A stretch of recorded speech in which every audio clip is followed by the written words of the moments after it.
अऊज़ु बिल्लाहि मिनश शैतानिर रजीम बिस्मिल्लाहिर्रहमानिर रहीम बिस्मिल्लाह अल्हम्दुलिल्लाह वस्सलातु वस्सलामु अला रसूलिल्लाह रब्बिशरह ली सदरी व यस्सिर ली अमरी वहलुल उक़दतम मिन लिसानी यफ़क़हू क़ौली रब्बी ज़िदनी इल्मा रब्बी ज़िदनी इल्मा रब्बी ज़िदनी इल्मा। अस्सलामु अलैकुम व रहमतुल्लाहि व बरकातुहू। आओ कुरान समझे आसान वालेकुम तरीके से अस्सलाम। के सबक नंबर 3A के साथ आज हम अपनी नई क्लास शुरू कर रहे हैं। यह है हिस्सा अव्वल नमाज के जरिए। तो क्लास है 3A। इस क्लास में आगे चलने से पहले थोड़ा सा आपका छोटा सा एक टेस्ट लेते हैं। ऐसा कोई टेस्ट नहीं है, परेशान नहीं होना, ये बल्कि बहुत इंटरेस्टिंग होता है। क्या आपने सबक पढ़ा? इसमें से कोई ऑप्शन बताएं।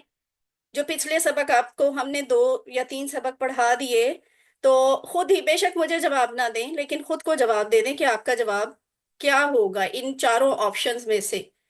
पिछले सबक के पढ़ने के बारे में है। और अगर कोई यहाँ पे चैट में लिख के बताना चाहे तो मोस्ट वेलकम, आप लिख के बता सकते हैं कि आपने कितने फीसद सबक पढ़ लिया है, सारा पढ़ा है, थोड़ा सा पढ़ा है, या अभी आइंदा आप पढ़ेंगे।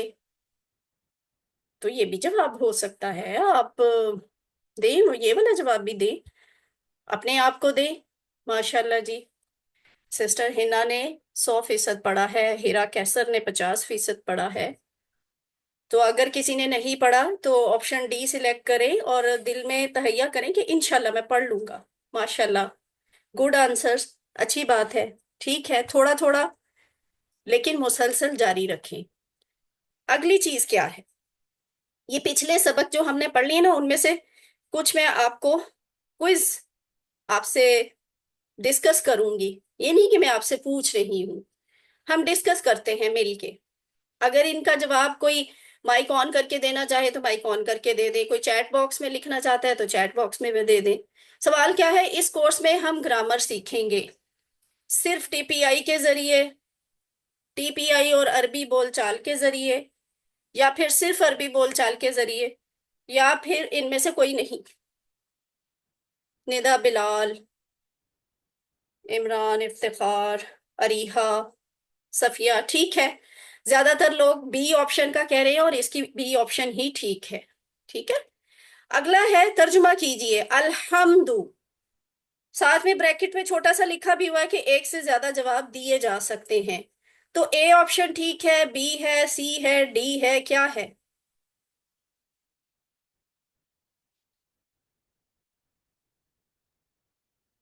बी और सी। बी और सी, वेरी गुड। कौन बोला है? चले बहरहाल मेरे सामने शफकत अभी। रियाज। हाँ, मेरे शफकत सामने रियाज। ऑप्शन दिया। ठीक है, शफकत। तर्जुमा करें। और रजीम, कौन सी ऑप्शन दुरुस्त है?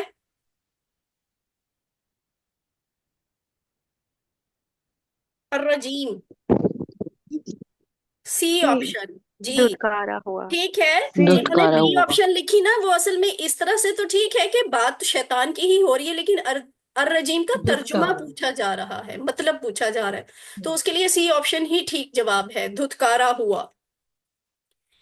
आगे है वहुवल्लाहु, इसका तर्जुमा क्या होगा? और वो अल्लाह है। और वो अल्लाह। हम्म। ए। ए। और वो अल्लाह है, वा का ए, मतलब और, हुआ का मतलब वो, अल्लाहु अल्लाह, और वो वो अल्लाह है। आज का सबक शुरू कर लेते हैं। आज के सबक में हम इंशाल्लाह क्या सीखेंगे? सूरतुल फातिहा की आयत नंबर 4 और 5 सीखेंगे। उसके बाद ग्रामर में हम जमायर सीखेंगे। ठीक है, जमीर, प्रोनाउंस, मुत्तसिला, ये अभी आपको बताऊंगी क्या है मुत्तसिला। उसके बाद नुक्ता तालीम या शौक होगा। इस पूरे सबक में हमने कुल 6 नए लफ्ज सीखने हैं। लेकिन ये 6 नए लफ्ज सीख के हम कुरान के 3451 अल्फाज पढ़ सकेंगे, समझ सकेंगे, उनका तर्जुमा कर सकेंगे। अल्हम्दुलिल्लाह, कुरान वाकई आसान है। तो इस तरह सबक नंबर 3 के खत्म होने तक हम कुल कितने लफ्ज सीख चुके होंगे पहली क्लास से अब तक? 33 अल्फाज। लेकिन वो 33 अल्फाज कुरान में 12,000 से ज्यादा दफा आए हैं। तो आप देखें कि साइड में बैटरी भी ऊपर ऊपर जाती जा रही है, यानी मजीद ग्रीन होती जा रही है।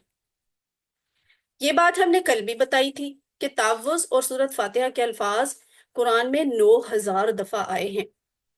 आप कोई भी सफा खोल के अब देखें, जो कुछ आप सूरत फातिहा में सीख रहे हैं वो वाले अल्फाज आप कुरान के दूसरे सफहात पे ढूंढने की कोशिश करें और उनका तर्जुमा भी करने की कोशिश करें। अब बाकायदा शुरू कर लेते हैं अपना सबक सूरतुल फातिहा का। कोई हाफिज हुफाज कराम जरा अलर्ट हो जाएं, जिनकी तजवीद अच्छी है हैंड रेस करें। जी मैम, मैं पढ़ लूँ? एक मिनट एक मिनट। अ, तिलावत के लिए मैं मेल को प्रेफर किया करती हूँ। अगर कोई मेल अवेलेबल ना हो जी। तो फिर फीमेल से कहा करती ओके। हूँ। तो बेहतर ये ओके होगा ओके। कि ब्रदर्स में से कोई हैंड रेस करे जिन्होंने हिफ्स किया हो या जिनकी तजवीद बहुत अच्छी हो। हसनुल बन्ना तो ऑलरेडी हमारे AQT हैं। हसन के अलावा किन्होंने हैंड रेस किया हुआ है, मुझे नजर नहीं आ रहे। सिस्टर रोहा अजहर। नहीं नहीं, रूहा अजहर। मेल में से कोई हैंड रेस करें, ब्रदर्स में से। भाई देखें, मुझे पता है कौन हुफाज बैठे हुए हैं। मैंने अगर खुद नाम ले लिया तो फिर। मोहम्मद इरशाद सलीम ने हैंड रेज किया है अपना, जी ब्रदर लेकिन मोहम्मद उन्होंने इरशाद। चैट में किया है। हाँ। अच्छा। मोहम्मद अली, आप हाफिज हैं माशाल्लाह। चले बच्चे आप करें।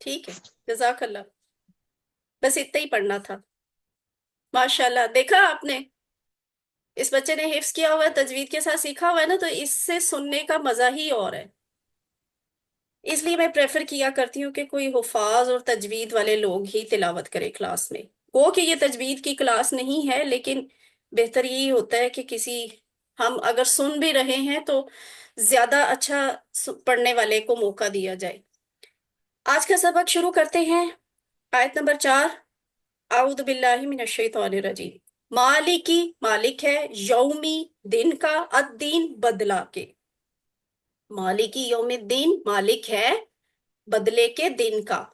मालिकी, मालिक है, यौमी, दिन का, अद्दीनी, बदला के। तो यहाँ पहला लफ्ज हम देखते हैं मालिक। इसको गौर से देखें कैसे लिखा हुआ है मालिक। ठीक है, मीम के ऊपर खड़ी जबर है, लाम के नीचे जेर है। इस तरह से जब ये मीम, लाम और काफ के हुरूफ इकट्ठे करके लिखे जाते हैं इस तरतीब से, इन हरकत से, यानी मीम के ऊपर खड़ी जबर होती है या फिर ये मीम जबर अलिफ मा लिखा होता है, दोनों एक ही जैसी बातें हैं। और लाम के नीचे जेर होनी चाहिए। मालिक, ये होता है मालिक। इसका मतलब बादशाह नहीं है। क्लियर? इसका मतलब बादशाह नहीं है। बादशाह के लिए एक और लफ्ज है इसी से मिलता जुलता, वो हम इंशाल्लाह आइंदा या अगली क्लास में सीख लेंगे। इसका मतलब मालिक ही है। मालिक क्या है? उर्दू में भी हम मालिक को मालिक ही बोलते हैं। मालिक वो होता है जिसकी मिल्कियत में कोई चीज होती है। यानी ये ऐनक की का मालिक कौन है? मैं हूं। इस लैपटॉप का मालिक कौन है? मैं हूं। ठीक है, और आपकी मिल्कियत में जो भी चीज है ना, उसके आप मालिक हैं। तो इंग्लिश में सिंपली जैसे कहा जाता है ऑनर। ठीक है, जो ऑन करता है चीज को वो मालिक होता है। तो यहाँ है मालिक, ऑनर। किस चीज का ऑनर? यौम का। यौमी, यौमी का मतलब है दिन का। यौम, दिन। उर्दू में भी हम ये वाला लफ्ज बोलते हैं, योम ईद, योम आखरत, ये कहा जाता है ना। तो उसका मतलब यही होता है दिन। योम आखिर भी कहते हैं हम, यानी आखिरी दिन। तो ये यौम है, दिन। मालिकी, मालिक है यौमी, दिन का। और यहाँ पे एक और नई चीज सीख लें कि यौम वाहिद है, एक दिन। अयाम, अयाम लिखा हुआ है और उसके ऊपर आपको जमा का निशान नजर आ रहा होगा। ठीक है। ये जो अयाम का लफ्ज है ना, ये जमा है। किसकी? यौम की। यौम एक दिन, अयाम ज्यादा दिन। यौम दिन, अयाम दिनों। अगला लफ्ज है अदीन। अदीन, वैसे तो लफ्ज है दीन, इसम है दीन, शुरू में अल लग गया तो ये खास हो गया, तो अदीन बन गया। अदीन का मतलब होता है बदला। ठीक है, बदला के। लेकिन अदीन के दो मतलब होते हैं। कुरान में जो अदीन का लफ्ज इस्तेमाल हुआ है ना, वो इन दोनों मतालिब में इस्तेमाल हुआ है, मुख्तलिफ जगहों पर। पहला मतलब है बदला, दूसरा मतलब है जिंदगी का निजाम। क्या? यानी दीन इस्लाम। तो यहां पे आपको क्या लग रहा है कि दीन का मतलब यहां पे क्या होगा? इन दोनों में से बदला या फिर जिंदगी का निजाम? जिंदगी का निजाम। जिंदगी का निजाम। या नहीं नहीं, सॉरी, जिंदगी का निजाम नहीं ना, दिन की बात हो रही है ना, दिन की। अल्लाह अच्छा। मालिक है दिन का। किस बदला। दिन का? जिंदगी के निजाम के दिन का। ये तो कोई सेंस नहीं बनती ना। हम्म। ये है बदले के दिन का। यहाँ पे मुराद है बदले के दिन का। बदला। मालिकी मालिक हम्म। है यौमी, दिन का, अदीनी बदला के। यानी हम इन दोनों में से यहाँ पर फिट क्या करेंगे, ये वाला मतलब, इस बदला को उठाकर यहाँ पे लिख देंगे, ये बन जाएगा मालिक है दिन का बदले के। इससे एक बात याद आई आपको। गालिबन कल ही की क्लास में हमने एक ऐसा लफ्ज पढ़ा है जिसके दो मतलब थे। कौन सा लफ्ज था? याद है किसी को? बता दें, हैंड रेस करने की जरूरत नहीं है, माइक ऑन करके बता दें। अल्हम्दु। अल्हम्दु। Hand raise, sorry, chat box में भी बता सकते हैं आप। अल्हम्दु। अच्छा, मतलब क्या थे अल्हम्दु। अल्हम्दु के? शुक्र और तारीफ। तमाम शुक्र तमाम और तारीफ और शुक्र। तारीफ। और शुक्र। और तारीफ सबको शुक्र। आता है, ठीक है। अल्हम्दु, शुक्र और तारीफ। तो ये दीन जो है ना, इसके भी दो मतलब है, बदला और जिंदगी का निजाम। तो इस आयत पे आप गौर करें, इसको फिक्र में लेके आए, इसको तसव्वुर में लेके आए, एहसास में लेके आए, महसूस करें। यानी मालिक होना क्या होता है, बदले का दिन क्या होता है, वो किस तरह का होगा। फिर आपके दिल से दुआ निकलेगी, आपको खुद एहसास होगा कि मैंने पहले क्या किया। तो आप एहतसाब भी करने की पोजीशन में होंगे। प्लान भी बनाएं कि अब मैंने बदले के दिन को किस तरह से समझना है और आइंदा इसके बारे में मेरा रवैया क्या होगा। और फिर उसकी तबलीग भी करें, दूसरों तक भी पहुंचाए कि मालिक है बदले के दिन का। ये मतलब बनता है मालिकी यौमिद्दीन का। ठीक है। तो हम इसमें से सबक क्या मिलते हैं कि दीन के दो मैनी हैं। पहला कि बदला, यानी अच्छे काम का अच्छा बदला, बुरे काम का बुरा बदला, यानी कोई भी बदला हो सकता है। अच्छा बदला भी हो सकता है, बुरा बदला भी हो सकता है। इन जनरल दीन मीन बदला। और दूसरा मतलब क्या है, जिंदगी गुजारने का तरीका, जैसे इस्लाम। एक और सबक हमें इससे हासिल होता है, वो ये कि जब क्यामत आएगी सिर्फ अल्लाह ही सबका मालिक यानी ऑनर होगा। ठीक है। और उसी की हुकूमत होगी और वही सबके दरमियान इंसाफ करेगा। आज भी मालिक तो अल्लाह ही है ना? मालिक तो आज भी अल्लाह ही है। यहाँ स्पेसिफिकली क्या बदले के दिन को क्यों हाईलाइट किया गया? इसलिए कि वो एक ऐसा दिन होगा कि उस दिन अल्लाह के सिवा किसी के पास इख्तियार नहीं, किसी भी किस्म का, कोई भी। अभी इस दुनिया में तो अल्लाह ने हमें कुछ ना कुछ इख्तियार, मुख्तलिफ लोगों को, मुख्तलिफ मखलूकात को कुछ ना कुछ इख्तियार दिया हुआ है। वो ऐसा दिन होगा जिस दिन ऑल इन ऑल हर तरह का ऑनर अल्लाह ताला की जात ही होगी। हर तरह का इख्तियार, सबका इख्तियार अल्लाह ही के पास होगा। इंसानों में से फिर किसी के पास कोई इख्तियार नहीं रहेगा। यानी इख्तियार ना होने की कंडीशन ये होगी, अब उस दिन को सोचना शुरू करें इन असबाब के साथ, इस आयत के साथ, कि वो ऐसा दिन होगा जब कोई बोल नहीं सकेगा, बोलने की इजाजत ही नहीं होगी, कोई किसी की सिफारिश नहीं कर सकेगा। लेकिन जब अल्लाह कहेंगे तो सिर्फ वही शख्स बोलेगा, वही शख्स सिफारिश कर सकेगा जिसे अल्लाह इजाजत देंगे, वरना कोई नहीं बोल सकता, ना कोई सिफारिश कर सकता है। और एक और ये बात भी कि क़यामत का दिन है ही बड़ा भयानक। ऐसा भयानक दिन के आदमी अपने बीवी, बेटे, बहन, भाई, इतने करीबी रिश्तों से भी ना नजर बचाएगा, दूर भागेगा। मुझे मेरी माँ ना नजर आ जाए, कहीं मुझसे नेकी मांग लेंगी। मुझे मेरे बाप ना नजर आ जाए, कहीं मुझसे नेकी मांग लेंगे। बीवी, बहन, भाई, औलाद, इंसान इनसे छुपता फिरेगा। आप इमेजिन कर सकते हैं, इस दुनिया में, इस जिंदगी में ऐसे हो सकता है कि आप इस तरह अपने इतने करीबी रिश्तेदारों की परेशानी, मुश्किल, तकलीफ के वक्त में उनको बिल्कुल उनके हाल पे छोड़ दें? नेवर एवर, हम सोच भी नहीं सकते, है ना? लेकिन वो दिन ऐसा होगा कि हर कोई छुपता फिरेगा कि मुझे मेरा कोई रिश्तेदार ना नजर आ जाए, कोई दोस्त, कोई करीबी ना नजर आ जाए। हर एक को अपनी फिक्र होगी। ये इतना होलनाक दिन है। तो इस आयत को पढ़ते हुए बहरहाल उम्मीद ये रखनी चाहिए कि अल्लाह क्यामत के दिन हम पर रहम करके हमारी अच्छाइयों का अच्छा बदला देगा। लेकिन साथ साथ ये डर भी दिल में होना चाहिए कि अल्लाह कहीं हमें सजा ना दे दे, हमें कहीं सजा ना मिल जाए। जब ऐसा ख्याल लेके आएंगे ना, तो दिल से दुआ निकलेगी कि मेरे साथ ऐसे हो और वैसे ना हो। तो अल्लाह ने बगैर पूछे हमें मुसलमान बनाया है ना? ऐसा ही है ना? मेरा और आपका क्या कमाल है कि हम मुसलमान हैं? हमारा कोई कमाल नहीं है, इसलिए कि हम पैदाइशी मुसलमान हैं। मुस्लिम बाय चांस, जो हमने इंट्रोडक्टरी क्लास में पढ़ा था। अल्लाह ने हमें मेरे आपके पूछे बगैर मुसलमान बनाया है, सिर्फ और सिर्फ अपना रहम करके, सिर्फ और सिर्फ अपनी रहमत से। यही बहुत बड़ी मेहरबानी है अल्लाह की हम पे। अब हम उससे माफी का और जन्नत का सवाल करते हैं, तो उम्मीद है कि वो जरूर कबूल करेगा। नहीं, अल्लाह ताला से बात तो करके देखें।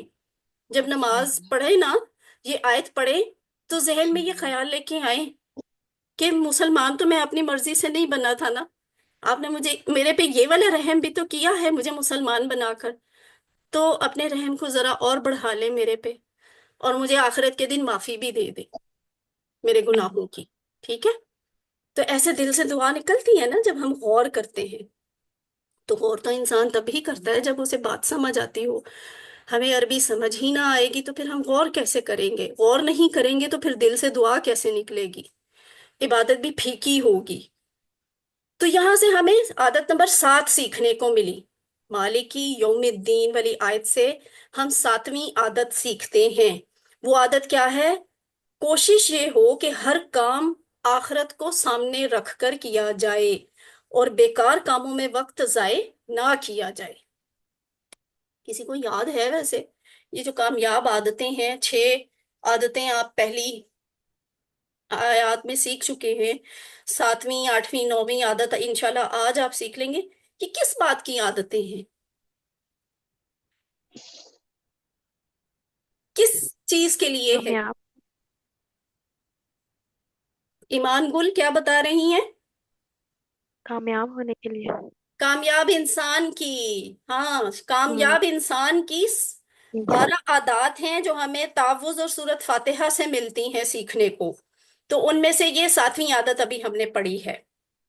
तो कामयाब इंसान क्या, दुनिया में भी और आखिरत में भी। तो अब इसको तसव्वुर और एहसास और दुआ के साथ प्रैक्टिस करें। इस आयत की जो आपके सामने है, जहां जहां बैठे हुए हैं, इसे ऊंची आवाज में पढ़ें। एक एक लफ्ज का तर्जुमा पढ़ें, और फिर आंखें बंद करके जुबानी भी पढ़ने की कोशिश करें कि मालिक का क्या मतलब सीखा मैंने अभी, यौम का मतलब क्या सीखा, और दीन का मतलब क्या सीखा। आगे चलते हैं, तर्जुमा कीजिए।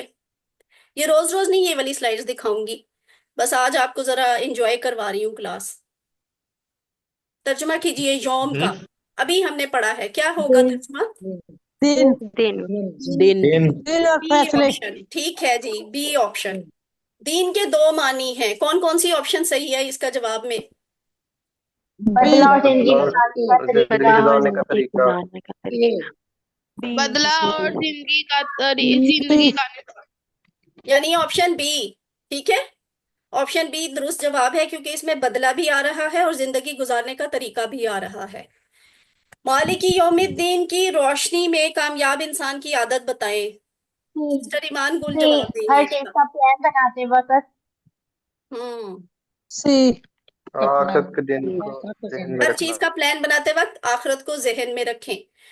अपनी डिग्री लेनी है, आपने जॉब करनी है, आपने कोई भी काम करना है, कारोबार शुरू करना है, कुछ भी प्लान कर रहे हैं, तो सामने क्या रखना है? आखिरत को, कि इससे मुझे आखिरत में क्या मिलेगा। अगली आयत, इय्याका नअबुदु व इय्याका नस्तईन। इय्याका तेरी ही, नअबुदु हम इबादत करते हैं, व इय्याका और तुझ ही से, नस्तईन हम मदद मांगते हैं या हम मदद चाहते हैं। ये जो लफ्ज है इय्याका, ये असल में आपको सिखाने के लिए यहाँ टुकड़े किए हैं। आपने इसके टुकड़े वैसे नहीं करने। अच्छा, इसकी रीजन हम अगले लेवल में जाके पढ़ेंगे। है ये दो चीजों को मिला के ही बना हुआ है, लेकिन हम इसके यूजुअली टुकड़े नहीं किया करते। अभी आपको सिखाने के लिए बताया है। जो तेरी ही वाला एम्फसिस वाला जोर देने वाला तर्जुमा है ना, वो है इया। ही का मैनी आता है इया में। और ये जो का है ना, का, इसका मतलब होता है तेरी या तेरा या तेरे या तुझे। ठीक है, इया का, तेरी ही। तेरी ही जब जुमला के शुरू में काफ आएगा, ईया उसका तकिया है, क्योंकि का अकेला नहीं आ सकता। यहां भी असल में वो आपसे ये बात कह रहे हैं कि एक्चुअली ये जो काफ जबर का है ना, सिर्फ यही था यहां पे। लेकिन ये जो ये वाली काफ होती है ना, तेरी तेरा तेरे वाली, इस काफ का ये वाला मसला होता है, ये अकेली नहीं आ सकती, इसे साथ में कोई सहारा चाहिए होता है। अभी हम जब ग्रामर की क्लास करेंगे ना, तो आपको इसकी रीजन भी पता चल जाएगी, इसकी लॉजिक समझ आ जाएगी। हमने आज यही टॉपिक पढ़ना है ग्रामर में भी इंशाल्लाह। तो इस का को हम अकेला नहीं लिख सकते, इसलिए इसे सहारा देने के लिए ये इया वाला लफ्ज शुरू में आ जाता है। यानी ये जो का है ना, इसे हमेशा किसी से जोड़ना पड़ता है, इसे किसी का साथ देना पड़ता है। कुरान में आपको ये इस तरह से बहुत से अल्फाज नजर आएंगे। इया का, तेरी ही। आगे चलते हैं, नाबुदु हम इबादत करते हैं। ये अब्द वाला लफ्ज भी हमारे लिए बिल्कुल नया नहीं है। हम उर्दू में इस तरह के अल्फाज इस्तेमाल करते हैं, इबादत, आबिद, माबूद, इस तरह के जो अल्फाज हैं उर्दू में बोलते हैं ना। तो ये जो नाबुदु है ना, इसी में से इस तरह के अल्फाज भी बने हुए हैं। तो नाबुदु हम इबादत करते हैं, हम सब, मैं, आप, बाकी भी सब किसकी इबादत करते हैं? तेरी ही, यानी अल्लाह ही की इबादत करते हैं। ईशा का नाबुदू हम तेरी ही इबादत करते हैं। यहां देखिए छोटा सा लिखा हुआ है आइन, बा और दाल, ये इसके रूट लेटर है। असल एसेंस यही है, मगज यही है इस पूरे लफ्ज का। उसमें कुछ नए हरूफ डालकर, कुछ जेरे जबरे डालकर लफ्ज की ऐसी शक्ल बन जाती है, तो फिर उसका इस तरह का तर्जुमा बनता है। अगर इसके पास आइन, बा और दाल ना हो तो ये लफ्ज नहीं बन सकता। इमारत खड़ी करने के लिए आपको ये चीज चाहिए होगी। तो यहाँ पे बेसिकली सवाल बनता है इबादत का। इबादत क्या है? नमाज पढ़ना, कुरान पढ़ना, जिक्र करना, हमारे लिए इबादत की यही डेफिनेशन है। लेकिन हम देखेंगे जब हम कुरान आगे सीखना शुरू होंगे ना, तो हमें कुरान में से ये बात पता चलेगी कि इबादत is not only offering prayer, fasting, ठीक है, नॉट ओनली हज। ये नमाज, रोजा, जक़ात, हज इबादत हैं, लेकिन दीन की दावत देना, अच्छी बात की नसीहत करना, अल्लाह की राह में कोशिश करना, जिस्मानी माली यानी जिहाद करना, अल्लाह की बातों को मानने की हर तरह से भरपूर कोशिश करना, ये इबादत है। इल्म हासिल करना, कमाना, इवन कमाई जो है, ये भी इबादत है। अगर इंसान अल्लाह से डर के, अल्लाह की मोहब्बत में हलाल और पाकीज़ा कमाए, तो ये सरासर इबादत होती है। दूसरों की खिदमत करना भी इबादत है। लेकिन सबसे अहम और पहले ये चीज जरूर है कि नमाज बहरहाल पढ़नी चाहिए। जिसने नमाज छोड़ दी उसने दीन को ढा दिया। ये बात पहले कभी सुनी है? क्या है ये बात? कहाँ से आई है? किसी को मालूम है? ये हदीस है। नबी सल्लल्लाहु अलैहि वसल्लम ने फरमाया है, जिसने नमाज छोड़ दी उसने दीन को ढा दिया। बहुत बड़ी बात है। कह कौन रहा है?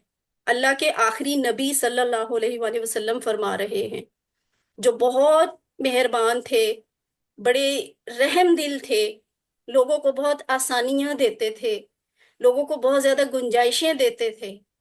ये वो कह रहे हैं कि अगर नमाज नहीं पढ़ते ना, तो तुम समझो कि तुमने दीन को खत्म कर दिया।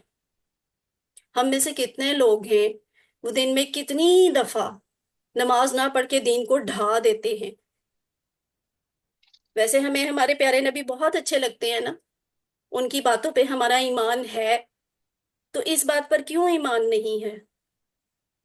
ईमान तो उसी को कहते हैं ना जो अमल में भी आए। तो नमाज नहीं छोड़नी, इसलिए कि अगर हमने नमाज छोड़ी तो हमने अपने दीन को बर्बाद कर दिया, उसकी इमारत को गिरा दिया। अगला लफ्ज है व इय्याका। वा का मतलब हम कल की ग्रामर में सीख चुके हैं। वा का मतलब और। इय्याका ये जस्ट अभी हमने यहाँ पे सीखा है। तुझ ही से, अब यहाँ था तेरी ही, यहाँ पे हम कह रहे हैं तुझ ही से। ये उर्दू के जुमले के लिहाज से थोड़ा बहुत तब्दीली आ जाती है। और तुझ ही से यानी वही ही जो है इया के मतलब में आएगी, और कहा तुझ, तुझ से। व इया का, और तुझ ही से। अक्सर अल्फाज के शुरू में वा और फा आते हैं, और वा और फा हम दोनों सीख चुके हैं। वा का मतलब क्या सीखा? और फा का मतलब क्या है? बस बस। ठीक है। और बस वाक्य और भी मतलब होते हैं, लेकिन अभी हम इसका मतलब और ही सीखेंगे। अगला लफ्ज है नस्ताइन, हम मदद चाहते हैं। ये जो नस्ताइन का मतलब याद करना है ना, मदद चाहने से, वो आपको परेशानी नहीं होनी चाहिए। लफ्ज थोड़ा सा मुश्किल है, लेकिन हमारे लिए आसानी और खुश नसीबी ये है कि हमारी उर्दू में भी ये लफ्ज किसी न किसी शक्ल में इस्तेमाल होता है। फॉर एग्जाम्पल इस्तेआनत, एआनत, ओन, ताउन, मुआविन। ताउन और मुआविन तो बहुत आम लफ्ज हैं उर्दू में, वो सारे इसी से निकले हुए हैं। तो नस्ताइन का मतलब है मदद हम मदद चाहते हैं। ये जो इन दोनों लफ्जों में नून जबर ना है, यहां भी नून जबर ना, एक्चुअली इसका मतलब है हम इबादत करते हैं नाबुदू, हम मदद चाहते हैं नस्ताइन। तो ये जो हम है ना, ये नून जबर ना इसका मतलब दे रहा है। ये हम इसी कोर्स में इंशाल्लाह सीख लेंगे कि ये कैसे आता है और कहाँ पे आता है और कब आता है। ठीक है, इंशाल्लाह। तो इय्याका नअबुदु व इय्याका नस्ताईन, इस आयत को आपने पढ़ लिया। अब इस पे आप गौर करें, इसको सोचें, फिक्र में लेके आए, फिर इसके बारे में तसव्वुर करें, एहसास पैदा करें, दुआ करें, एहतसाब करें, प्लान बनाएं और तबलीग करें। इय्याका नअबुदु व इय्याका नस्तईन, इससे हमें सबक क्या मिलता है कि अल्लाह ने हमें पैदा किया ताकि हम उसकी बंदगी करें, यानी इबादत करें। जैसा कि कुरान में अल्लाह ताला फरमाता है, मैंने जिन्नों और इंसानों को अपनी ही इबादत के लिए पैदा किया है। सूरतुल जारियात आयत नंबर 56। यानी इंसान को पैदा करने का बुनियादी अहम तरीन मरकजी पहला मकसद ही ये है कि वो इबादत करे। ठीक है, तो अगर हम इबादत ही नहीं करेंगे, यानी नमाज हम नहीं पढ़ते, रोजा हम छोड़ देते हैं, जक़ात हम कहेंगे हम पे फर्ज नहीं, हज हम कहेंगे हम पे लागू नहीं होता, हलाल कमाना हर वक्त हमेशा हमें मुश्किल लगता है, चलो जी कोई गुंजाइश निकल आएगी। और दावत दीन का काम, हम तो मौलवी थोड़ी हैं कि हम दीन की दावत का काम करें। दूसरों की खिदमत, हमारे में तो अपने में हिम्मत नहीं है, हम दूसरों की कैसे और कितनी खिदमत कर सकते हैं। और जिहाद, जिहाद तो वैसे ही हमें बहुत मुश्किल लगता है, और अब तो हमने उसे क्रिटिकल बना दिया है। तो फिर कौन सी इबादत है जो हम करना चाहते हैं या करते हैं? कभी सोचा हमने? ये बात गौर फिक्र करने की है ना, कि इबादत का मतलब क्या है और हम अल्लाह ताला की इबादत किस तरह से करते हैं। जबकि अल्लाह ने हमें भेजा ही इसलिए है कि ये बंदे मेरी इबादत करें। खुद अल्लाह ने कह दिया है कुरान में कि मैंने तो जिन्नों और इंसानों को अपनी इबादत के लिए पैदा किया है। अब इबादत है क्या? अल्लाह के हुक्म पर चलना, उसकी नाफरमानी से बचना, अल्लाह को एक जानना, नमाज पढ़ना, रोजा, ज़कात, हज अदा करना, अल्लाह के दीन की खातिर दीन की तरफ दूसरों को बुलाना, इल्म हासिल करना, अच्छा इल्म हासिल करना कोई भी फायदा मंद है, इल्म हासिल करना, हलाल कमाना, दूसरों की खिदमत, ये सब इबादतें हैं। और इनमें नमाज की बहुत बड़ी अहमियत है। ये भी एक हदीस है कि जो जानबूझकर नमाज जिसने जानबूझकर नमाज छोड़ी उसने कुफ्र किया। तो जिसको जानबूझकर छोड़ने वाला काफिर बन जाता है और दीन को गिरा देता है, तो वो नमाज जो है वो बड़ी अहम है। उसके लिए हमें फिक्र करनी चाहिए। फिर हम किस बात के मुसलमान हैं? किस बात का हमें फख्र है कि हम मुसलमान हैं, जब हम उसकी पहली बुनियाद को ही नहीं अदा करते, उसी को ढा देते हैं, तो फिर दीन तो ढह गया। फिर हमें फख्र किस बात का है कि मैं मुसलमान हूं? हम इतने कमजोर हैं कि अल्लाह की मदद के बगैर हम अपनी प्यास तक नहीं बुझा सकते, पानी नहीं पी सकते। तो अल्लाह की मदद के बगैर हम इबादत कैसे कर सकते हैं? इसलिए इस एहसास के साथ ये आयत जो है, इसका मुतालिया भी करें, इसे महसूस भी करें और सीखें भी, और इसे अपनी जिंदगी में भी लेके आए कि इस नमाज को और इसके बाद हर काम को करने में मुझे तेरी मदद चाहिए। परेशानी के वक्त भी तेरी ही मदद चाहिए, खुशी के वक्त भी तेरी ही मदद चाहिए, तेरी इबादत के लिए भी मुझे तेरी मदद चाहिए। अल्लाह की मदद के बगैर कोई इबादत नहीं हो सकती, अल्लाह की दी हुई तौफीक के बगैर इबादत नहीं हो सकती। तो ऐसी इबादत करने के लिए जो अल्लाह ताला को पसंद आ जाए, अल्लाह से हिम्मत और मदद और तौफीक मांगे। तो व इय्याका नस्ताईन, इय्याका नाबुदु व इय्याका नस्ताईन, इससे हमने आदत नंबर 8 क्या सीखी? कि हर काम में नियत हो इबादत की। दरअसल इंसान के दो हिस्से हैं, एक जिस्म और दूसरा रूह। जिस्म को फलने फूलने के लिए, जिंदा रहने के लिए, कायम रहने के लिए किसकी जरूरत होती है? खाने की। जबकि रूह को इबादत की जरूरत होती है। जो रूह इबादत नहीं करती वो रूह मरी हुई होती है। वो कभी मुतमईन नहीं रहता, वो इंसान खुश नहीं रहता, खुशी मिलती भी है फिर भी वो खुश नहीं होता। जिंदगी में आसानियां आती भी हैं फिर भी वो मुतमईन नहीं होता। क्यों? इसलिए कि उसकी रूह अल्लाह की इबादत से खाली है। तो अल्लाह की सही तरीके से अगर कोई इबादत नहीं करता तो उसको सुकून नहीं मिल सकता, यानी उसे कामयाबी नहीं मिल सकती। अगर दुनिया में उसे कुछ या बहुत कुछ भी मिल जाए तो भी वो सुकून वाली नेमत और दौलत से महरूम रहता है। तो इस सुकून के लिए चाहिए कि इंसान अच्छे तरीके से अल्लाह की इबादत करे। हमें आदत नंबर 9 क्या सिखाती है? कि हर काम में अल्लाह की मदद मांगना। किस तरह?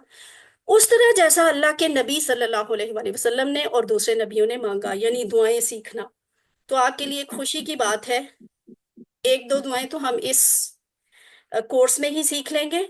और जो हमारा कोर्स नंबर 2 और कोर्स नंबर 3 होता है ना, उसमें बहुत सारी दुआएं सिखाई जाती हैं और बहुत ही अच्छी मजे की दुआएं हैं, जो सारी उम्र, सारी जिंदगी, हर रोज, हर काम के लिए बहुत फायदेमंद होती हैं। तो इय्याका नाबुदु, तेरी ही हम इबादत करते हैं, व इय्याका नस्ताईन, और तुझी से हम मदद चाहते हैं। इनको अब हम, टाइम कम है तो आगे ले चलते हैं।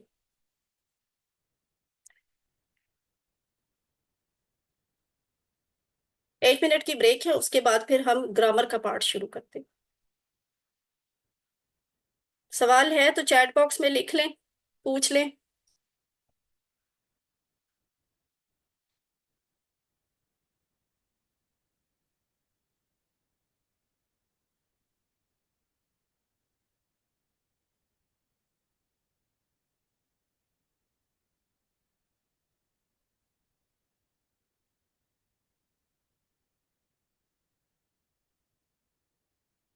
अच्छा, जब मैं क्लास में पूछती हूँ कि सवाल है तो सवाल नहीं आता,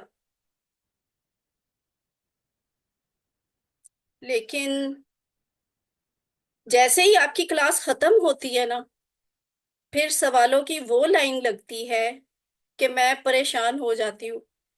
आप सोच सकते हैं, गुजरी कल क्लास के बाद मुझे सहरी के वक्त में किसी की, स्टूडेंट्स में से किसी की कॉल आ रही थी।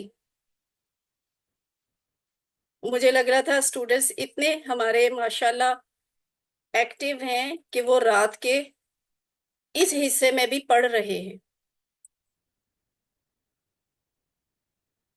और कुछ सीखना चाह रहे हैं टीचर से। लेकिन वैसे आपको बताऊं कि किसी भी टीचर को, मेल हैं या फीमेल हैं, किसी भी असिस्टेंट कुरान टीचर को रात 11 बजे के बाद कॉल ना किया करें। बेहतर होगा कि मैसेजेस भी ना किया करें, लेकिन अगर आपको उसी वक्त पढ़ने का वक्त मिलता है तो कोई मसला नहीं, आप सवाल लिख कर पूछ लें उनसे। जब वो जागेंगे या जब वो फारिग होंगे तो आपको जवाब भी इंशाल्लाह दे देंगे। मगर आप अपनी कॉमन प्रैक्टिस रखें कि रात 11 बजे से लेकर सुबह कम से कम 7 बजे तक आप किसी टीचर को डिस्टर्ब ना करें। क्योंकि बहरहाल वो टीचर्स जो है ना, सिर्फ यही काम नहीं कर रहे होते, वो बाकी और भी उनकी जिम्मेदारियां हैं, फैमिली से बिलोंग करते हैं।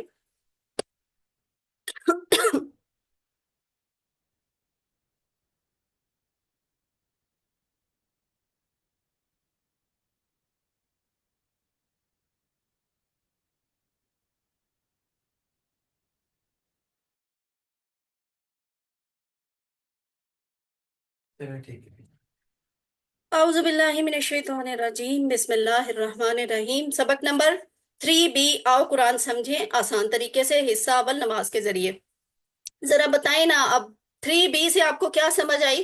क्या पढ़ने लगे हैं हम? ग्रामर। ग्रामर। ठीक है। वैसे अल्हम्दुलिल्लाह मुझे बड़ी अच्छी क्लास मिली। आप लोगों की लर्निंग जो है ना माशाल्लाह बहुत अच्छी है। और ये भी मैं देख रही थी, आप लोगों का जो होमवर्क वाला रिस्पांस आया है उसे बड़े अच्छे मार्क्स लिए हैं मेजोरिटी ने। किसी के भी मेरा ख्याल है 4 या 5 से ज्यादा नंबर भी नहीं कटे, तो अच्छा ही होता है ये रिजल्ट भी। लेकिन नेक्स्ट टाइम कोशिश करें कि आपके वो 4-5 नंबर भी ना कटें, क्योंकि वो तो ओपन बुक है ना। अच्छा जी, क्या आपने गूगल क्विज किया? खुद को जवाब दे दें खुद ही। जी हाँ, जरूरत ही नहीं है। नहीं किया या आइंदा देखेंगे इंशाल्लाह? चले जी, आइंदा देखेंगे इंशाल्लाह। ठीक है। पिछले असबाक से सवालात। अंता की जमा क्या होगी? अंतुम। अंतुम। ठीक है। अंता की जमा अंतुम। अंता, अंतुम। उसके बाद एक किताब की अरबी क्या होगी? किताब। किताबुन। एक किताब। किताब। हम्म। कल किसी ब्रदर ने भी सवाल पूछा था, वो भी अपने आप को जवाब दे दी अभी, फिर मैं बताती हूँ असल जवाब क्या है। जिन्होंने भी सवाल पूछा था ना कि वो देख लें। अभी हम देखते हैं कि क्या जवाब होगा इसका। किताबुन। सी ऑप्शन किताबुन। ठीक है। सबने यही बताया था, आपने बिल्कुल ठीक बताया था। एक किताब यानी कोई भी किताब, तो वो होती है किताबुन, इसम नकरा। ठीक है। कोई भी किताब इसम नकरा। हुआ की जमा क्या होगी? This one. हम। वेरी गुड, माशाल्लाह। वैसे आपने अच्छा सीख लिया है, खुशी हो रही है मुझे। चले, टीचर के ना दिल से दुआ निकलती है जब उसे फील होता है ना कि स्टूडेंट सीख रहे हैं या मेहनत कर रहे हैं या वक्त दे रहे हैं, तो दिल से दुआ निकलती है। वरना जो घबराते हैं तो फिर वो दूसरी तीसरी क्लास से पहले ही छोड़कर भी चले जाते हैं। वो समझते हैं कुरान मुश्किल है। नाउजुबिल्ला, कुरान मुश्किल नहीं है, कुरान बहुत आसान है। सिर्फ इतनी सी क्लासेस में कितना आपने वक्त दिया है, जिंदगी का कितना का वक्त लग गया है इन 3 क्लासेस पे। तो आप अल्हम्दुलिल्लाह 8,000 से ज्यादा अल्फाज कुरान में लिखे हुए देखकर पढ़कर समझने के काबिल हैं, है ना? सिर्फ इन 3 क्लासेस के रिजल्ट में। तो आप सोचें, अगर आप प्रॉपर वक्त दें तो कुरान तो बड़ी खैर और बरकत वाली किताब है, किसी को महरूम नहीं रखता। आज हम पढ़ेंगे उसका, उनका, इस टाइप के अल्फाज अरबी में कैसे होते हैं। यानी हु, हुम, का, जी, कुम, ना। और ये आपको लिखे हुए भी जरा अजीब से स्टाइल में नजर आएंगे। अभी हम देखेंगे कि इस तरह से इनको क्यों लिखा गया है या क्यों लिखा जाता है। लेकिन फर्क यहीं पे नोट कर ले, पहले जो आपने सीखा वो किस तरह के अल्फाज थे, आज जो सीख रहे हैं वो किस तरह के अल्फाज हैं। पहले जो हमने सीखे ना, वो हम ऐसे कहते थे कि वो सब, आप, मैं, आप सब, हम सब, यानी इटसेल्फ कोई लोग थे, इंसान थे, कोई मुखातिब होता था, किसी के बारे में बात की जा रही होती थी। अब जो हम सीख रहे हैं उसमें आपको लिखा हुआ नजर आ रहा है उसका, यानी वो खुद नहीं, बल्कि उसका, उससे मुतल्लिक कोई चीज, उससे मुतल्लिक कोई बात। वो खुद नहीं, वो मेरा स्टूडेंट है, ठीक। लेकिन मैं कहूं कि ये या वो उसकी किताब है, उसकी किताब है, ये किताबों उसकी बात नहीं हो रही, उसकी बारे में किसी चीज की बात हो रही है। तो अब हमने अरबी के वो अल्फाज सीखने हैं जो कोई पोजेशन शो करते हैं, किसी की से मुतल्लिक कोई बात या कोई चीज की सिखाते हैं। वो वाले अल्फाज हमने सीखने हैं। मलकियत सिखाते हैं यानी। मलकियत सिखाते हैं, पोजेशन। ये सबसे पहली चीज है टीपीआई, यानी सारे वजूद का इस्तेमाल। हम ग्रामर कैसे सीखते हैं? पहली चीज टीपीआई, दूसरी चीज ग्रामर, अरबी बोलचाल। हम इस तरह ग्रामर सीखते हैं। तो टीपीआई पहला पार्ट है। टीपीआई फॉर क्या है? क्विज में ये आया भी हुआ है, होमवर्क में ये सवाल है। टीपीआई इस stands for, total physical interaction. हाँ, टोटल फिजिकल इंटरेक्शन, यानी इसमें आपकी सारा का सारा वजूद इस्तेमाल होता है। फिर आप ग्रामर सीखते हैं। तो वो क्या है, कौन ये बताएगा क्लास में? ये जो मैंने इशारे पहले दिन करके बताए थे, बोलिए। चले सारे वो बोले, वाह, ठीक है, वो ठीक है, करें। वो नहीं नहीं नहीं, ये जो सामने नजर आ रहा है इसी से बताना है टीपीआई है क्या। बोलिए। वो वाह, सोचिए, सोचिए, देखिए, सुनिए, बोलिए, बताइए, दिल से कीजिए, मिलकर कीजिए। हम्म। दिल से कीजिए। स्टार्ट आपने सुनने से ही करना है।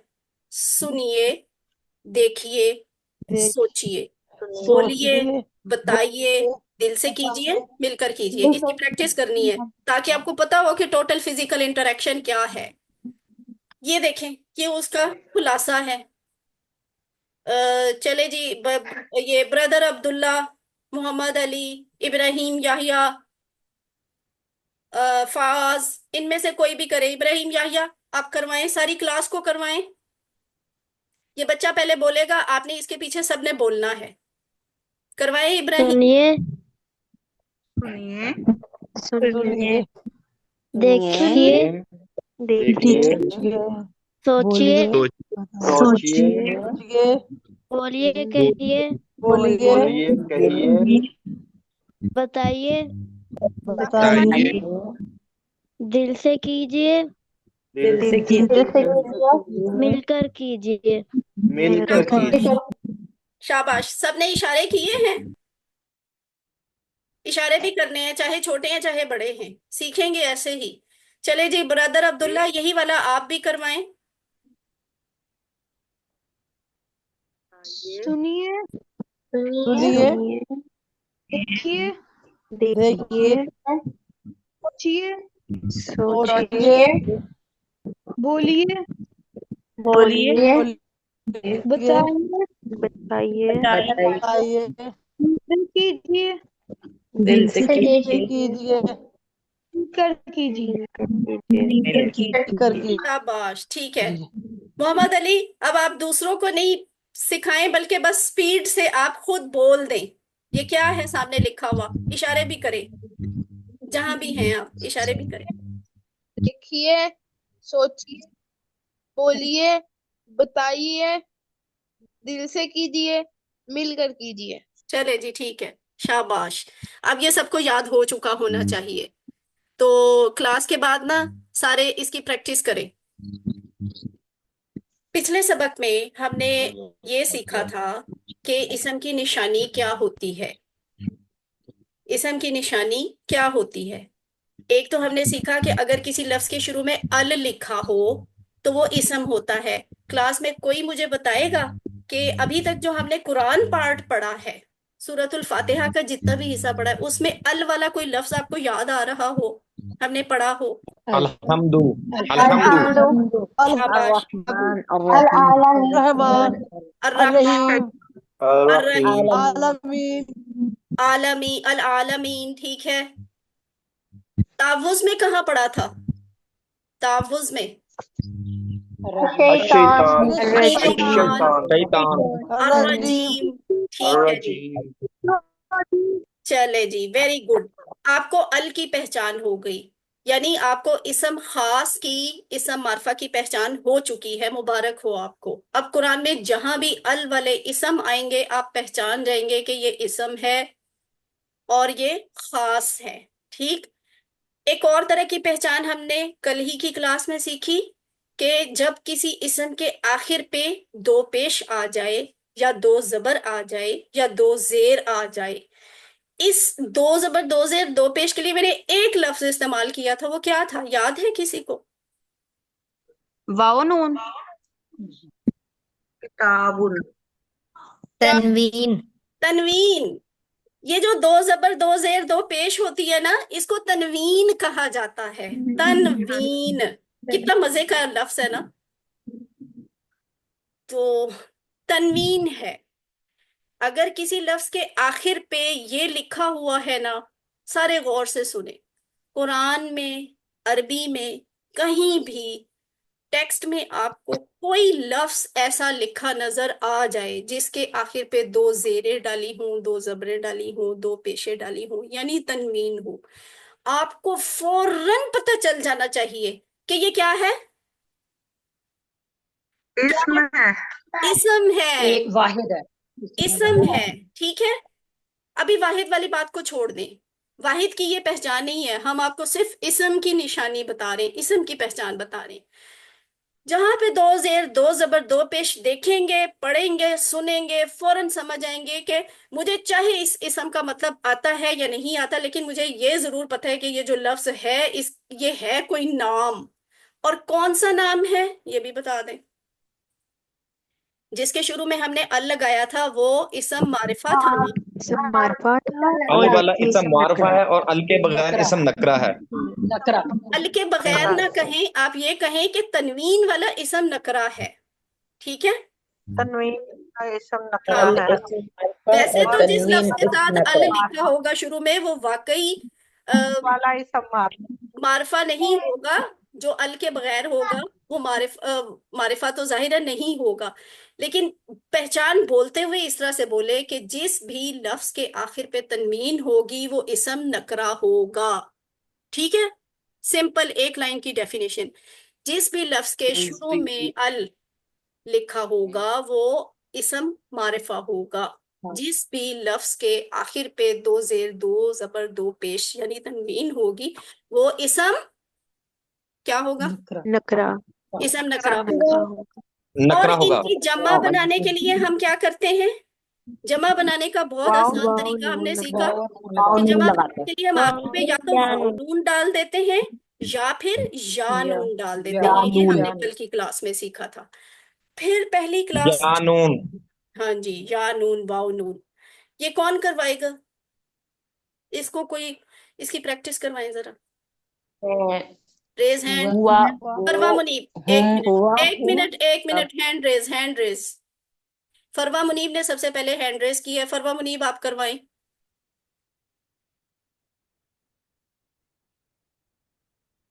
फरवा मुनीब,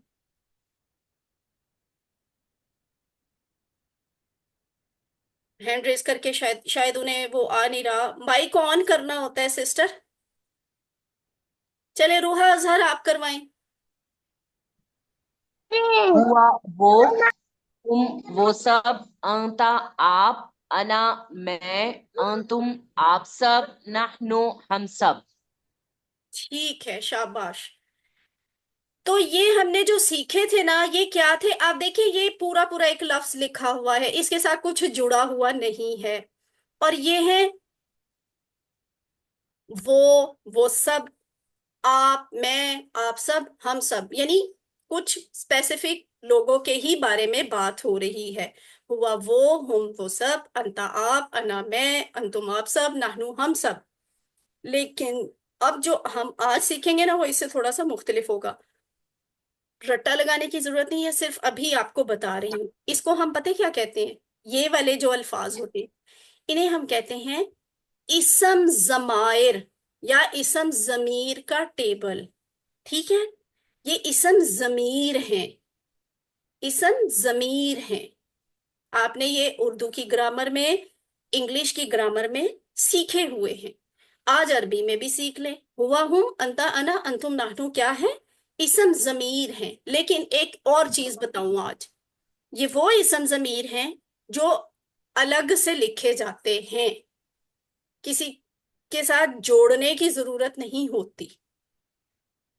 जरा मुश्किल लफ्ज, मुश्किल उर्दू में, मुश्किल अरबी में आपको सिखाऊं तो ये हैं जमायरे मुनफसिला, यानी फासले पे लिखे हुए, यानी ये जुड़े हुए नहीं होते। ठीक है, और सिंपल वर्ड्स में बताऊं, डिटैच्ड प्रोनाउंस, डिटैच्ड प्रोनाउंस ये होते हैं। डिटैच्ड प्रोनाउंस, जमायरे मुनफसला, इसम जमीर का टेबल वो ये है, हुआ हुम, अंता अना, अंतुम नाहनु। सिंपल इसके बारे में ये अगर आपको ये लफ्ज नहीं याद हो रहे ना याद करें, आपकी किताब में लिखे हुए वहां से देख, बार बार देख के पढ़े, आपको याद हो जाएगा। लेकिन पहचान जरूर होनी चाहिए कि ये वो अल्फाज हैं जिनको अलग लिखा जा सकता है, इन्हें किसी लफ्ज के साथ जोड़ने की जरूरत नहीं होती। आगे चलते हैं, और अगर सिर्फ आप ये वाले सीख लेना तो ये देखें, ये फिगर क्या नजर आ रहा है? 1295। कुरान में तकरीबन 1300 दफा तो यही वाले अल्फाज हैं। तो ये अब कुरान खोल के देखें तो जहां जहां आप होंगे वहां वहां आपको ये नजर आ जाएंगे। वीडियोस का जरा ध्यान रखिएगा सिस्टर से जरा, जो को होस्ट है। लफ्ज की कितनी किस्में होती हैं? 3। इसम, किसी का नाम, किताब या मक्का, या फिर कोई सिफ्त यानी मुस्लिम या मुसलमान मोमिन वगैरह। इसम की पहचान भी हमने सीख लिया है कि लफ्ज के शुरू में अल लिखा हो वो इसम होगा, लफ्ज के आखिर पे तनवीन हो तो इसम होगा। अगर लफ्ज के आखिर पे वाव नून या फिर या नून या फिर अलिफ ता लिखा हो तो वो भी इसम हो सकता है। फेल, फेल क्या होता है? जिससे काम के होने या करने का पता चले। हम इसी कोर्स में सीख लेंगे ये भी कि ये क्या होता है। फतहा या नमूना मिसालें लिखी हुई हैं, अभी समझ नहीं आएंगी, हम इंशाल्लाह इसी कोर्स में सीख भी लेंगे। फिर हम सीखेंगे हर्फ, और हर्फ क्या होते हैं? जो इसम और फेलों को मिलाएं। तो इसमें अगर आप देख लें तो बी, ली और मीन, ये तो ऐसे हरूफ हैं जो ऑलरेडी आप सीख चुके हैं, किसी न किसी शक्ल में आप पढ़ चुके हैं। आउदु बिल्लाही में बी सीखा, लिल्लाही, अल्हम्दु लिल्लाही में ली सीखा, आउदु बिल्लाही मिनश शैतान, मिन में आपने से सीख लिया। फी और इन्ना की भी बारी आ जाएगी इंशाल्लाह जल्दी ही। इसम, इसम क्या है? मुस्लिम, मोमिन, सौलेह, काफिर, मुशरिक, मुनाफिक, ये कल का सबक है। यानी इसम इस शक्ल में भी हो सकते हैं। वैसे तो उसूलन इसमें ना तनवीन है, वो यहाँ पे लिखी नहीं हुई, ये सिर्फ आपको सिखाने के लिए कि इसको इस तरह बोला जा सकता है। जमा बनाने का कायदा हमने कल सीखा कि अगर मुस्लिमुन 2 पेश वाला लफ्ज है तो ये स्लाइड में कुछ मिस्टेक है, यहाँ लिखा हुआ है जमा सालम, लेकिन यहाँ जमा आपको नजर आ रही है? बताएं, किसी को नजर आ रही है जमा? कौन सा लफ्ज जमा है यहाँ पे? यहाँ पे जमा का कोई लफ्ज नजर आ रहा है? नहीं, नहीं नजर आ रहा ना? नहीं, कोई शाबाश, नहीं है। ठीक है। नहीं मुस्लिम हो। अब इसका मतलब ये हुआ कि कोई भी नहीं है। माशाल्लाह आप तीसरी क्लास में इस काबिल हो गए हैं कि आप किसी टीचर की भी मिस्टेक निकाल सकते हैं, क्योंकि यहाँ तो लिखा हुआ है जमा बनाने का एक कायदा, तो यहाँ तो जमा वाला कोई लफ्ज ही नहीं है। अच्छा, अगर जमा नहीं है यहाँ पे तो वैसे बता दें जरा सोच के कल की क्लास को कि ये फिर सामने क्या लिखा हुआ है। मुस्लिमों तो आपको पता चल गया तनवीन है, इसम है, नकिरा है, तो ये जो सामने लिखा हुआ है ये क्या है? इसम मारफा। सब मारफा। शाबाश, इसम मारफा। आपने ये बात पहचानी कहाँ से? अल से। हाँ, मुस्लिमुन से अल मुस्लिम इसम मारफा बन गया। मुमिनुन इसम नकरा है, इसका मारफा बनाने को कहा जाएगा तो आप शुरू में अल लगाएंगे, आखिर पे एक पेश कम कर देंगे। उसी तरह सॉलिहुन अस्सॉलिहु, काफिरुन अल काफिरु, मुशरिकुन अल मुशरिकु, ये बनेगा। अब हम मुशरिकून हैं आज का अल सबक। मुशरिक आज का सबक क्या है कि हमने इससे पहले के सबक में आप लोगों के सवाल जो हैं हम वो आखिर पे लेंगे इंशाल्लाह। हमने उससे पहले के सबक में वो सब, आप, मैं, आप सब, हम सब सीखा था ना। इस तरह के अल्फाज की अरबी सीखी थी। अब हमने क्या सीखना है? वो नहीं, उसका, वो खुद नहीं, उसके बारे में कुछ, ठीक है? उसका, उनका, आपका, आप सबका, मेरा या हमारा। ठीक है, पहले तो हम ये बात कर रहे थे वो सब, आप, मैं, आप सब और हम सब।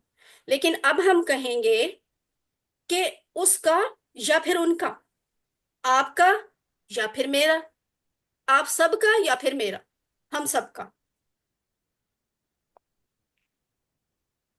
तो ये होते हैं वो वाले अल्फाज जो का, की, के लिए इस्तेमाल होते हैं, इस तरह के। ये देखिए, आपको ये थोड़े से डिफरेंट लग रहे हैं ना, ये हुआ की तरह नहीं लिखा हुआ। पहले जो हमने हुम सीखा ये भी हुम ही है, लेकिन उस वाले हुम के लिखने में और इस वाले हुम के लिखने में फर्क है। यहाँ पे हमने सीखा था अंता, आप, लेकिन अब क्या आ गया है? का। और यहाँ पे जी, मेरा, कुम, आप सबका, ना, हमारा, ये है का, के। तो इसका मतलब ये है कि ये अकेले नहीं लिखे जा सकते, ये भी जमीर हैं, लेकिन मुनफसिला नहीं है, अलग अलग नहीं लिखे जा सकते। ये डिटैच प्रोनाउंस नहीं है, ये हैं अटैच्ड प्रोनाउंस। ये हैं जमायरे मुत्तसिला, जुड़े हुए। सिंपल बात है कि ये अलग अलग नहीं लिखे जा सकते, ये किसी ना किसी लफ्ज के साथ जोड़कर ही लिखे जाएंगे। ठीक है, ये किसी लफ्ज के साथ जोड़कर ही लिखे जाएंगे, इसीलिए ये जोड़ने की जगह छोड़ी हुई है। ये जो शुरू में आपको थोड़ा थोड़ा सा नजर आ रहा है ना हिस्सा, ये इस बात की निशानी है कि इसको अभी किसी के साथ जोड़ना है, और हम इसी क्लास में जोड़ना भी सीख लेंगे। वैसे ये का से कुछ याद आए? हमने आज की कुरान की क्लास में कुछ ऐसा पढ़ा है? शाबाश, या का ईशा का। उसमें आपसे मैंने यही तो कहा था कि तुझे ही का को अलग नहीं लिखा जा सकता। का को लिखने के लिए ईशा तकिया है, सहारा है। ठीक है, तो बस अब कुरान में ये आपको बहुत जगहों पे नजर आएंगे अल्फाज ये वाले। अभी जाके देखिएगा, क्लास के बाद कुरान खोल के देखे, सुपारा खोल के देखे, कोई सूरत आपके पास है वो खोल के देखे, आपको इस तरह के बहुत सारे लफ्ज एकदम से नजर आ जाएंगे। और ये आप नोट करेंगे कि ये वाकई किसी ना किसी के साथ जोड़ के लिखे हुए हैं। ये टुकड़े कुरान मजीद की तकरीबन हर लाइन में आते हैं। कितनी इंपॉर्टेंस है इनकी! ये हर लाइन में आपको इस तरह का कोई ना कोई लफ्ज जरूर नजर आएगा, कम से कम एक जरूर नजर आएगा। तो ये बनता क्या है? हु, इशारे, टीपीआई इसकी भी ऐसे ही है। हु, हुम, का, जी, कुम, ना। हु, हुम, का, जी, कुम, ना। हु, हुम, का, जी, कुम, ना। हु, उसका, हुम, उन सब का आपका, जी, मेरा, कुम, आप सबका, ना, हमारा।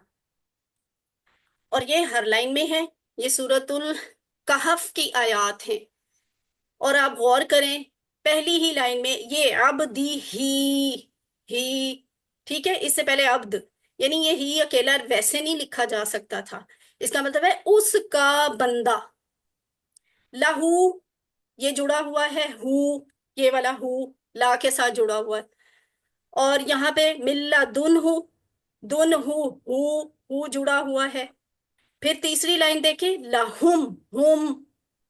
तो आपको सबूत मिल गया ना कि ये इतने अहम अल्फाज हैं। ये 6 अल्फाज आज आप इस क्लास में सीख के चले जाएं तो आप कुरान की लिखी हुई हर लाइन के कम अज कम एक लफ्ज को जरूर पहचान लेंगे। कुरान की किसी भी लाइन को पकड़ लें, उसमें एक लफ्ज आपको जरूर पता चल जाएगा कि ये इसम जमीर है, जुड़ा हुआ है, अटैच प्रोनाउन है। तो इनको हम टीपीआई के तरीके से पूरे शौक के साथ सीखते हैं, और हम इनको किसी इसम से मिलाकर प्रैक्टिस भी करते हैं। नया लफ्ज क्या है? रब। ये हम वैसे अल्हम्दुलिल्लाहि रब्बिल आलमीन में सीख चुके हैं। रब क्या है? पालने वाला। तो ये कुरान में बहुत दफा आया है, साथ में वो लिखी भी हुई है उसकी इंफॉर्मेशन। तो वो जो हु, हुम का ये कुम ना वाला टेबल था, आप गौर करें, टेबल वही लिखा हुआ है, ये हु, हुम का ये कुम ना। लेकिन शुरू में फर्क क्या है? वो जो रब अभी पीछे आपको पिछली स्लाइड में सिखाया ना, वो रब को इन सब के साथ वो वाले लफ्ज को जोड़ दिया है, तो ये एक जुमला बन गया, रब्बू हु, रब्बुहु उसका रब। रब्बु ठीक है, उसका रब। हमने कहा था ना हु, हुम का ये कुम ना, उससे मुतल्लिक किसी चीज या बात को शो करते हैं, तो यहाँ बात हो गई ना मुतल्लिक, यानी उसके मुतल्लिक क्या? उसका। क्या? उसका, उसका रब। रब्बू हु, उसका रब। रब्बू हुम, उन सब का रब। रब्बू का, आपका रब। रब्बी, मेरा रब। रब्बू कुम, आप सबका रब। रब्बुना, हम सबका रब। ठीक है, रब्बू हु, रब्बू हुम, रब्बू का, रब्बी, रब्बू कुम, रब्बुना। कौन करवाएगा ये वाला टेबल?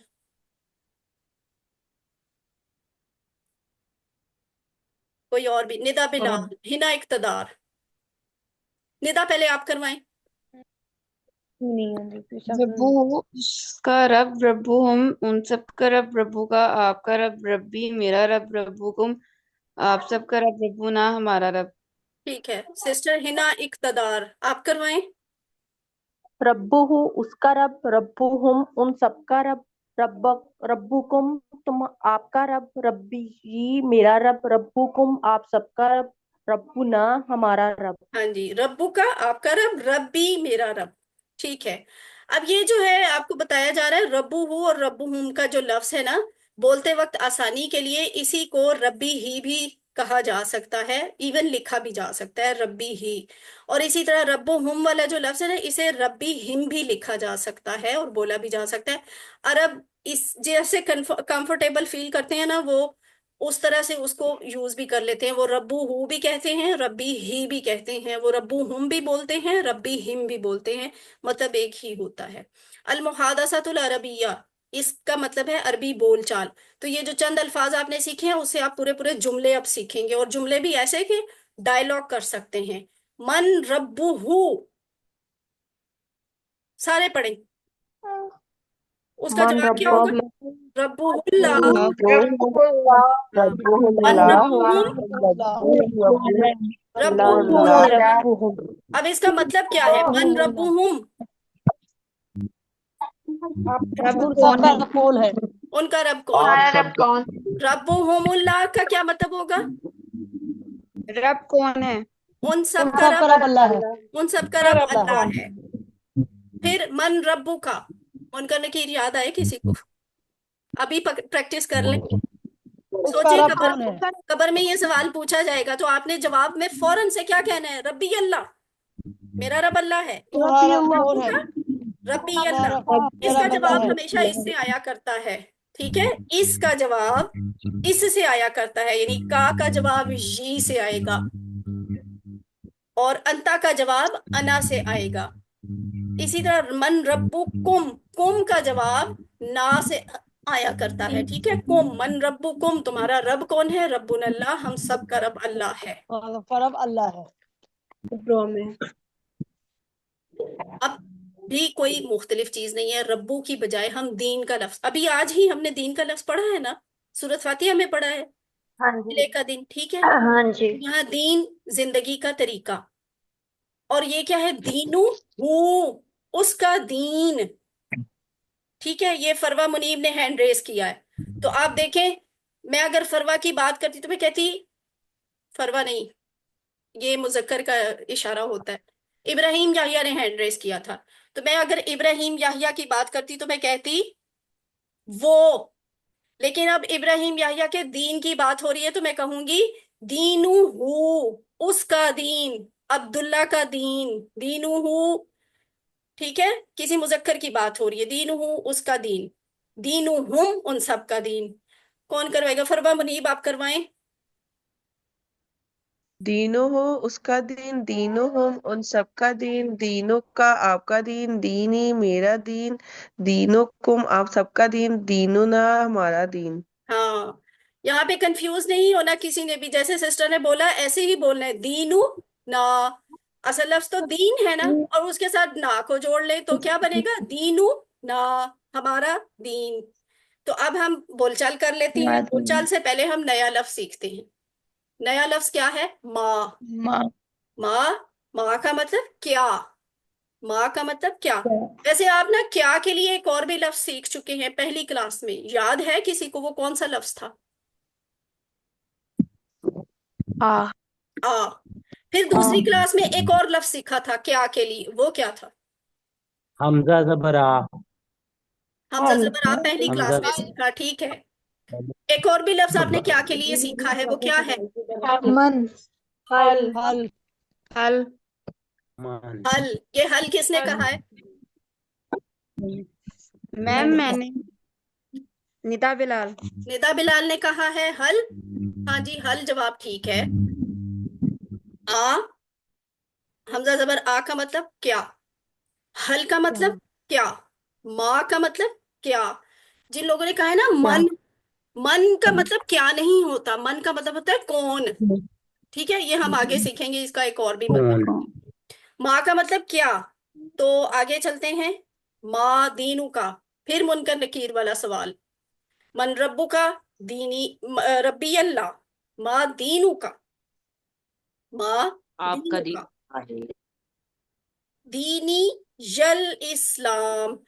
यानी मैं पूछ रही हूँ माँ क्या दीनू दीन है का। आपका आपका दीन क्या है। आप जवाब देंगे मेरा दीन इस्लाम है। दीनी या, यानी मेरा दीन अल इस्लामु इस्लाम है। माँ दीनू का दीनी अल इस्लाम। तो अब ये पूरा डायलॉग है। माँ दीनू हूँ, दीनू हुल इस्लाम। जहां जहां है इसे बोले। माँ दीनू हूँ, दीनू हुल इस्लाम। माँ सबका दीन इस्लाम है। माँ दीन दीनू का, बताएं माँ दीनू का। दीन दीनो हम। दीनो हमल इस्लाम। इस्लाम माँ दीनू का, मेरी उंगलियों के इशारे भी देखा करें, एक दीन से पूछा जा रहा दीन है।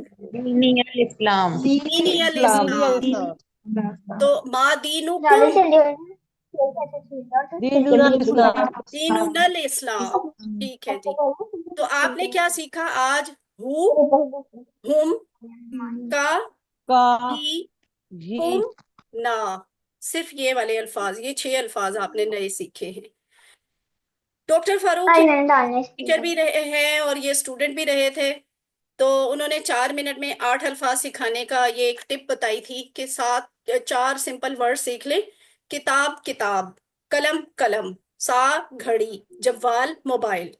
ठीक है, अरबी में ये इनको ये कहा जाता है, किताब को किताब ही कहा जाता है, पेन को कलम कहा जाता है, घड़ी को सा कहा जाता है, और मोबाइल फोन को क्या कहते हैं, जवाल। अब ये वाले अल्फाज ना हु हुम का ही कुम ना के साथ जोड़ के आप करें तो पूरे पूरे टेबल बन जाएंगे, जैसे किताबू का, किताबी। अच्छा, मैं एक इशारा करने लगी हूँ, आपने मुझे बताना है कि मैं सही कर रही हूँ या गलत कर रही हूँ। काला मुका, काला मुका,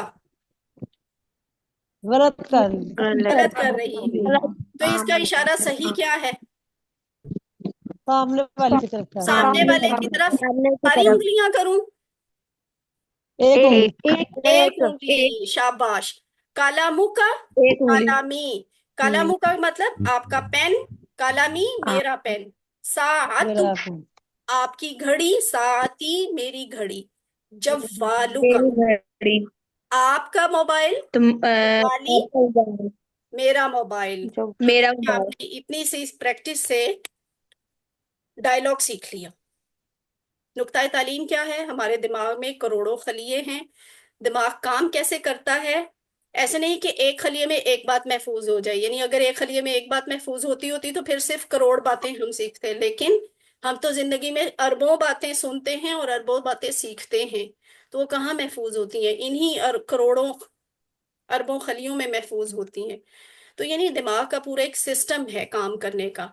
अब इसको अगर हम समझने की कोशिश करें ताकि हम बेहतर तौर पे इस्तेमाल कर सके अपने दिमाग को। वो क्या है? एक लफ्ज है फील। जिनको इसका मतलब पता है वो बोले नहीं, मुंह से नहीं बोलना। अरबी में एक लफ्ज है फील। अब इसका मतलब समझने के लिए, याद करने के लिए, या याद याद रखने के लिए आप दिमाग को जितना ज्यादा इस्तेमाल करेंगे, जितने सोर्सेज इस्तेमाल करेंगे, जितनी बिजलियां चमकाएंगे ना दिमाग की, उतना ही फायदा होगा।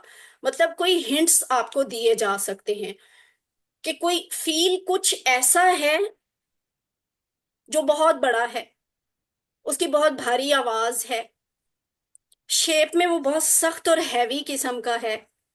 ठीक है। बच्चों की कहानियों में उसका बड़ा जिक्र होता है, बच्चों को पसंद भी बहुत होता है।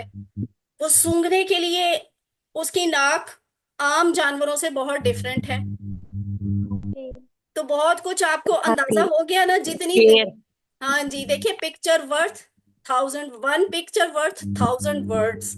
यानी एक तस्वीर देख के आपको हजार अल्फाज पता चल जाते हैं। ये वही चीज आप हजार लफ्जों में बयान करते हैं, लेकिन एक तस्वीर सामने आती तो आपको पता होता है कि व्हाट इज फील।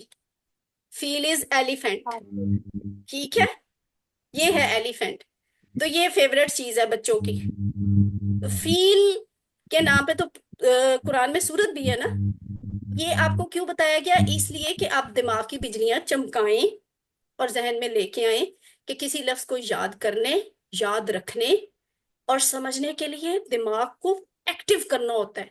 इसके सारी वो जो गरारियां हैं ना, उनको हरकत में लेके आना होता है। फिर वो लफ्ज याद रहता भी है, समझ भी आता है, हम उसे अच्छे तरीके से सीखते भी हैं। इसीलिए हम ये भी कहते हैं कि उसको सुने भी, देखें भी, बोलें भी, पढ़ें भी, लिखें भी और दूसरों को भी बताएं। तो इस तरह आप ज्यादा अच्छा सीखते हैं। तो हम कुरान इंशाल्लाह इसी तरह सीखेंगे। अल्हम्दुलिल्लाह, आप सबको मुबारक हो। सबक नंबर 3 के इख्तिताम पर हमने 33 अल्फाज सीखे जो कुरान में 12,089 दफा आए हैं। ये आपके साथ होमवर्क हैं, इनको करें और रब्बी ज़िदनी इल्मा की दुआ के साथ अपने इंतखाब पे अल्लाह का शुक्र भी अदा करें और इसका हक भी अदा करें। पॉकेट कार्ड यानी अल्फाज मैनी के कार्ड को गाहे बगाहे रोज दिन में 2-3 बार इस्तेमाल भी करें, तो आपको अल्फाज के मैनी बहुत अच्छी तरह याद हो जाएंगे। जो आपने सीखा है, यकीनन इसे दूसरों को सिखाना आसान है। इसलिए अभी से कोशिश करें, अभी से नियत करें कि आप दूसरों को सिखाएंगे भी। अल्लाह से दुआ है कि वो हमें कुरान को पढ़ने, समझने, गौर करने, याद करने, अमल करने और फैलाने की तौफीक दे। सुबहानल्लाहि व बिहम्दिही सुबहानकल्लाहुम्मा व बिहम्दिका नशहदु अल्ला इलाहा इल्ला अंता नस्तगफिरुका व नतूबु इलैक। सवाल हैं तो कर लें।